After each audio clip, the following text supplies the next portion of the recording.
ফরেস্টডাঙ্গা এলাকায় ভাগীরথী নদী থেকে তলিয়ে যাওয়া বৃদ্ধের দেহ উদ্ধার করল পুলিশ। উদ্ধার হওয়া বৃদ্ধের নাম উদয়শঙ্কর কেশ, বয়স ৭৮ বছর, বাড়ি পূর্ব বর্ধমান জেলার ঘুষকরা থানা এলাকায়। পরিবার সূত্রে খবর, গত বুধবার নবদ্বীপের স্বরূপগঞ্জের উদ্দেশ্যে বাড়ি থেকে বেরিয়ে আসে ওই বৃদ্ধ। এরপর দুপুরে নবদ্বীপ ফেরিঘাটে এসে একটি মিষ্টির দোকানে মিষ্টি খেয়ে মায়াপুর যাওয়ার জন্য নৌকায় ওঠেন উদয়শঙ্কর কেশ নামে ওই বৃদ্ধ। যাত্রী বোঝাই নৌকাটি ভাগীরথী নদীর মাঝামাঝি আসতেই কোনোভাবে নৌকা থেকে নদীতে ঝাঁপ দেয় ওই বৃদ্ধ।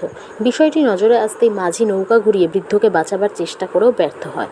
খবর পেয়ে ঘটনাস্থলে আসে পুলিশ ও বিপর্যয় মোকাবেলা দপ্তরের কর্মীরা। বুধবার বিকেল থেকে শুক্রবার সকাল ভাগীরথী নদীতে লাগাতার তল্লাশি অভিযান চালাতে শুরু করে বিপর্যয় মোকাবেলা দপ্তরের কর্মীরা। অবশেষে শুক্রবার সকালে ফরেস্টডাঙ্গা এলাকায় ভাগীরথী নদী থেকে ওই বৃদ্ধর দেহটি উদ্ধার করে পুলিশ। অপরদিকে খবর পেয়ে ঘুষকরা থেকে হাসপাতালে এসে বাবার দেহ শনাক্ত করে ছেলে অমিয় কেশ। এই বিষয়ে উদ্ধার হওয়া বৃদ্ধের ছেলে কি জানালেন শোনাবো। বুধবার দিন আপনার বাবা কখন বেরিয়ে এসেছিল বাড়ি থেকে? বাবা আনুমানিক 11টার সময় বেরিয়ে এসেছিল। আপনারা কি জানতেন যে মায়াপুরে যাবে? অ্যাকচুয়ালি উনি একটু ওই ঠাকুর দেবতা নিয়ে কিছু অ্যাডিক্টেড ছিলেন। আচ্ছা, ওই সকাল থেকে উঠে ওনার একটি কাজ ছিল জ্যোতিষ চ্যানেল দেখা। আচ্ছা। আর সেই অনুযায়ী ওনার কাজ করা।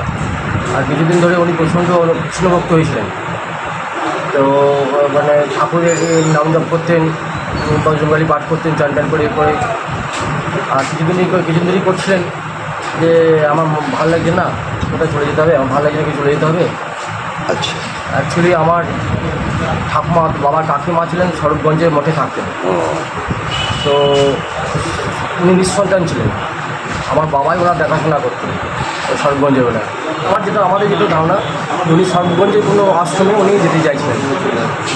হ্যাঁ, কোনো কারণে হয়তো কী বলে যাই না, মানুষের মন তো। যাই হোক, মায়াপুরে নৌকায় উঠে বসেছিলেন। ওটায় বসেছিলেন। যেটা বলছি, মাঝামাঝি গঙ্গায় আসতেই তিনি পড়ে যান। হ্যাঁ, আমার সেটাই ধারণা যে উনি, আমার মনে হয় অসাবধান হতে উনি পড়ে গেছেন। আজকে ফরেস্টডাঙ্গা গৌরাঙ্গ সেতুর কাছে সকালে দেহটি উদ্ধার হয়েছে, শুনেছেন? হ্যাঁ হ্যাঁ। তা আপনারা আজকে হাসপাতালে এসে আইডেন্টিফাই করলেন। আপনার বাবার নাম? উদয়শঙ্কর কেশ। আপনি ছেলে? আপনার নাম? আমার নাম অমিয় কেশ।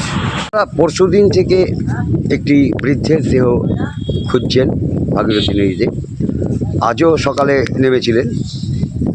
তো আপনার একটা দেহ উদ্ধার করলেন ফরেস্টডাঙ্গা থেকে। কি মনে হয়?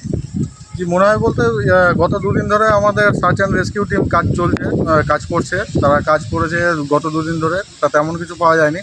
আজকে সকালবেলায় আনুমানিক ঘন্টা দেড়েক আগে একটা বডি উদ্ধার করা হয়েছে নবদ্বীপ পুলিশ স্টেশন এবং ডিজাস্টার ম্যানেজমেন্টের সহযোগিতায়।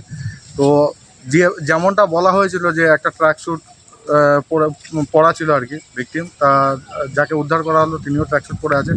তা প্রাথমিক অনুমানের ভিত্তিতে আমরা বলতে পারি সেটা। এবার চূড়ান্ত আইডেন্টিফাই যতক্ষণ না হচ্ছে আমরা ক্লিয়ারলি বলতে পারছি না যে এটা সেই ব্যক্তির দেহ কিনা। আপাতত পুলিশ উদ্ধার করে হাসপাতালে নিয়ে গেল। হ্যাঁ হ্যাঁ, সেখানেই পরিচয় পাওয়া গেলেও যেতে পারে। হ্যাঁ আনুমানিক আমরা অনুমানের ভিত্তিতে বলতে পারি, হ্যাঁ সেটাই। কিন্তু এখন বাড়ির লোক যতক্ষণ না আসছে ততক্ষণ চূড়ান্ত পর্যায়ে আমরা যেতে পারছি না। আপনার নাম? আমার নাম ছোটন দেবনাথ, আমি ডিজাস্টার ম্যানেজমেন্টের একজন সদস্য।